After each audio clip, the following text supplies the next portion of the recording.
Isra Miraj merupakan peristiwa maha dahsyat yang dialami Rasulullah Shallallahu Alaihi Wasallam. Sebelumnya, tak ada satupun manusia yang mengalaminya. Menempuh perjalanan super kilat lalu naik ke langit hingga Sidratul Muntaha. Banyak peristiwa yang dialami Rasulullah sewaktu Isra Miraj sejak pemberangkatan hingga kembali. Apa saja peristiwa itu? Bagaimana kisahnya dan hikmah serta ibrah apa saja yang bisa dipetik? Berikut ini pembahasan lengkapnya.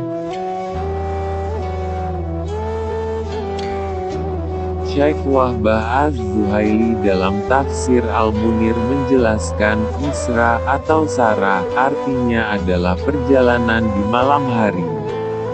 Secara istilah, Isra adalah perjalanan Rasulullah Shallallahu Alaihi Wasallam pada suatu malam dari Masjidil Haram di Makkah ke Masjidil Aqsa di Palestina.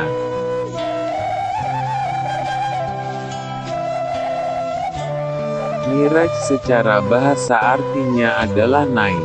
Secara istilah adalah naiknya Rasulullah Shallallahu Alaihi Wasallam ke Sidratul Muntaha. Syekh Wahbah Az-Zuhaili menjelaskan bahwa Sidratul Muntaha adalah tempat tertinggi di langit yang menjadi batas ujung pengetahuan dan amal aktivitas para makhluk.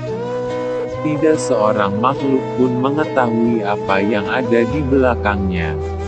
Tempat ini diserupakan dengan As-Sidrah yang artinya pohon Nabi karena mereka berkumpul di bawah teteduhannya.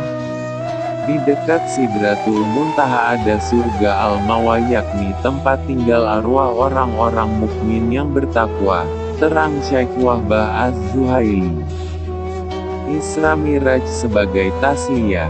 Isra Miraj merupakan tasliyah, hiburan, dari Allah Subhanahu wa Ta'ala untuk Rasulullah Shallallahu Alaihi Wasallam yang dilanda duka hingga menyebut Amul Huzn, tahun duka cita. Mengapa beliau berduka? Ada beberapa sebab. Pertama, istri beliau Khadijah radhiyallahu anha wafat pada bulan Ramadan tahun 10 kenabian. Khadijah adalah istri pertama Rasulullah yang sangat beliau cintai. Sejak Rasulullah mendapat wahyu, Khadijah adalah orang pertama yang mendukung beliau. Ketika kembali dari Gua Hira, dalam kondisi demam, Rasulullah minta kepada Khadijah, Gamiluni, Gamilinui, selimuti aku. Lalu Khadijah menyelimuti beliau, menenangkan beliau, memotivasi dan membangkitkan optimisme bahwa yang datang kepada beliau adalah kebaikan. Khadijah merupakan orang yang pertama beriman dan mendukung dakwah beliau.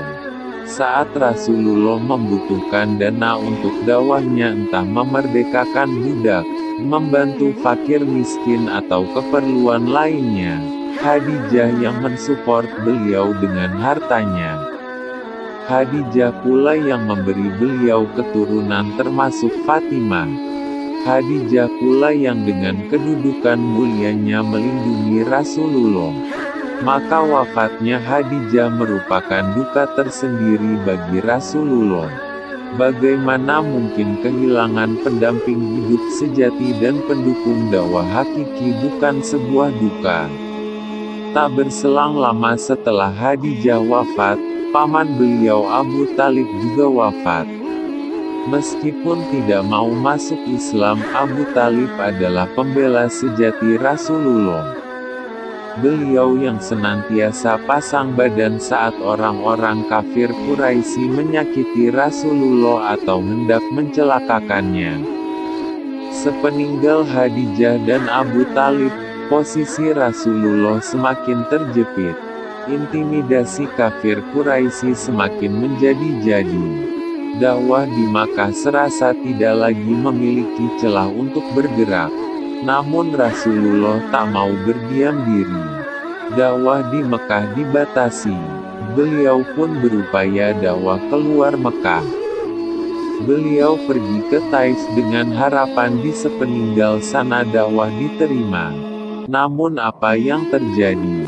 Penduduk Taif justru mengusir Rasulullah dan melempari dengan batu hingga kaki beliau berdarah.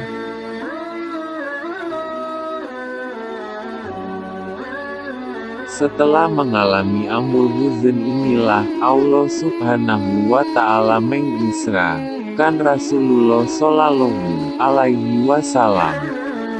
Beliau diperlihatkan tanda-tanda kekuasaan Allah mulai dari perjalanan yang super kilat ke Baitul Maqdis, mengimami para nabi di sana, lantas naik ke Sidratul Muntaha, bertemu dengan Allah Subhanahu wa Ta'ala dan mendapat perintah sholat 5 waktu. Juga diperlihatkan surga dan neraka. Semua rangkaian peristiwa itu merupakan tasliyah bagi beliau.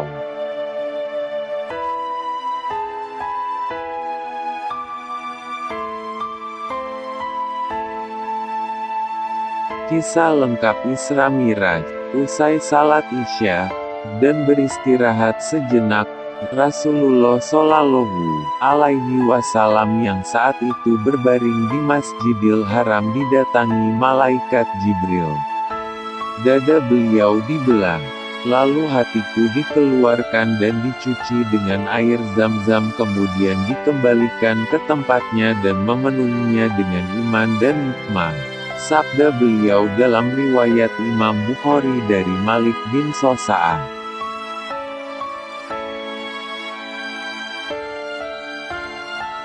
Setelah itu didatangkanlah burak yang nantinya menjadi kendaraan beliau sewaktu Isra. Burak satu akar kata dengan bark yang artinya kilat. Didatangkan kepadaku burak yakni seekor tunggangan berwarna putih, tinggi, lebih tinggi dari keledai dan lebih pendek dari bigal. Dia meletakkan langkahnya sejauh pandangannya. Sabda Rasulullah dalam riwayat Imam Muslim dari Anas bin Malik.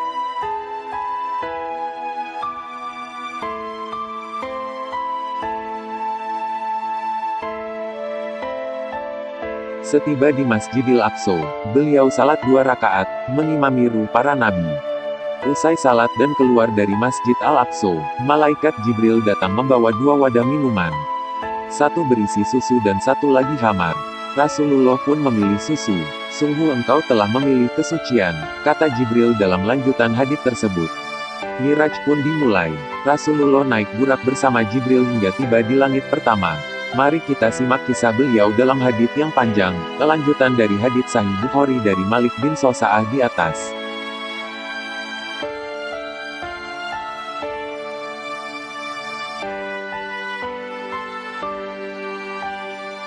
Lalu aku dibawa di atas punggung burak dan Jibril pun berangkat bersamaku hingga aku sampai ke langit dunia lalu dia meminta dibukakan pintu langit.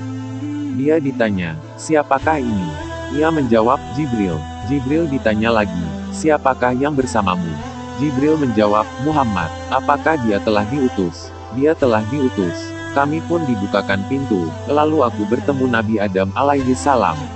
Ia menyambutku dan mendoakan kebaikan untukku.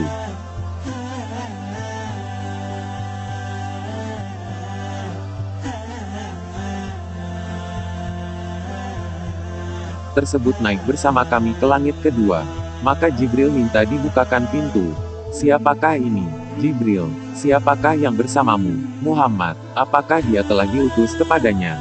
Dia telah diutus kepadanya. Kami pun dibukakan pintu. Lalu aku bertemu dengan 2 orang sepupuku yaitu Isa bin Maryam dan Yahya bin Zakaria, alaihimussalam. Maka keduanya menyambutku dan mendoakan kebaikan untukku.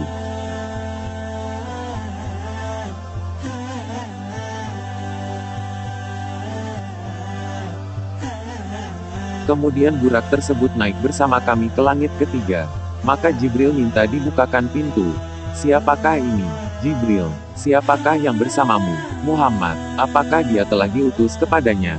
Dia telah diutus kepadanya. Kami pun dibukakan pintu. Lalu aku bertemu Nabi Yusuf yang telah dianugerahi setengah dari ketampanan manusia sejagat. Maka Yusuf menyambutku dan mendoakan kebaikan untukku.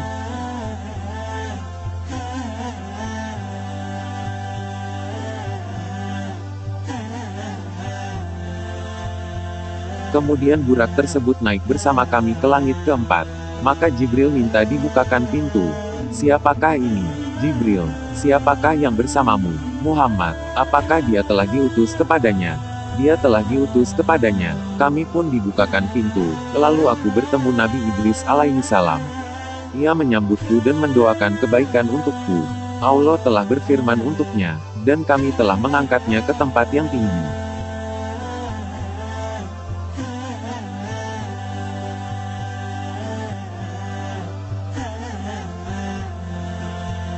Sebut naik bersama kami ke langit kelima.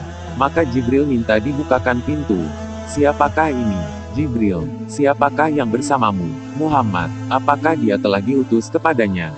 Dia telah diutus kepadanya. Kami pun dibukakan pintu. Lalu aku bertemu Nabi Harun. Dia menyambutku dan mendoakan kebaikan untukku.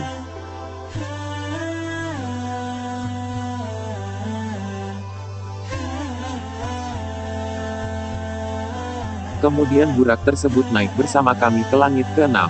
Maka Jibril minta dibukakan pintu. Siapakah ini? Jibril. Siapakah yang bersamamu? Muhammad. Apakah dia telah diutus kepadanya? Dia telah diutus kepadanya. Kami pun dibukakan pintu. Lalu aku bertemu Nabi Musa, lalu dia menyambutku dan mendoakan kebaikan untukku.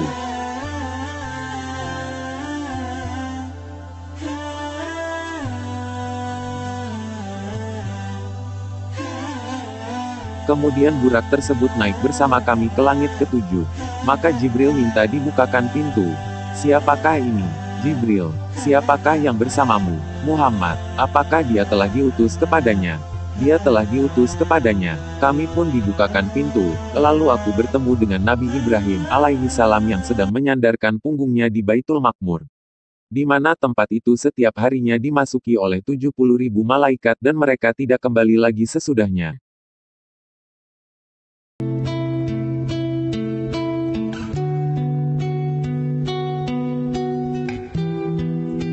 Tersebut pergi bersamaku ke Sidratul Muntaha yang lebar daun-daunnya seperti telinga gajah dan besar buah-buahnya seperti tempayan besar.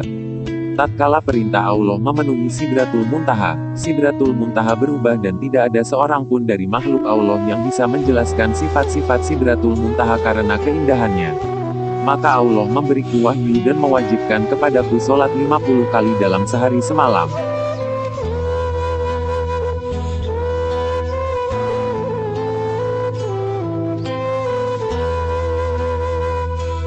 Kemudian aku turun dan bertemu Musa, lalu ia bertanya, apa yang diwajibkan Rabbmu terhadap umatmu? Aku menjawab, sholat 50 kali. Musa berkata, kembalilah kepada Rabbmu, mintalah keringanan karena sesungguhnya umatmu tidak akan mampu melakukan hal itu. Sesungguhnya aku telah menguji Bani Israel dan aku telah mengetahui bagaimana kenyataan mereka. Aku akan kembali kepada Rohku.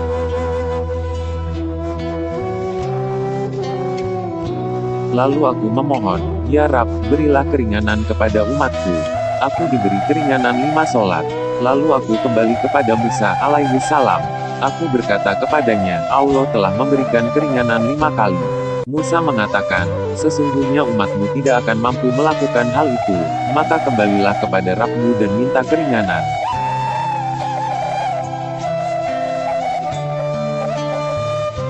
Terus bolak-balik antara Rohku dengan Musa hingga Rohku berfirman, wahai Muhammad, sesungguhnya kewajiban sholat itu 5 kali dalam sehari semalam.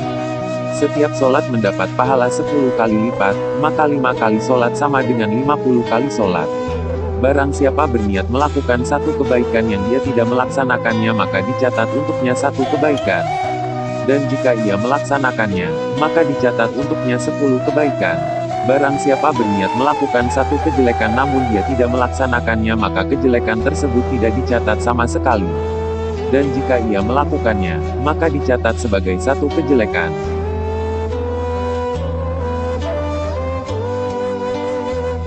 Kemudian aku turun hingga bertemu Musa, lalu aku beritahukan kepadanya. Maka ia mengatakan, kembalilah kepada Rabbmu dan mintalah keringanan lagi. Aku menjawab, aku telah berulang kali kembali kepada Rohku hingga aku merasa malu kepadanya.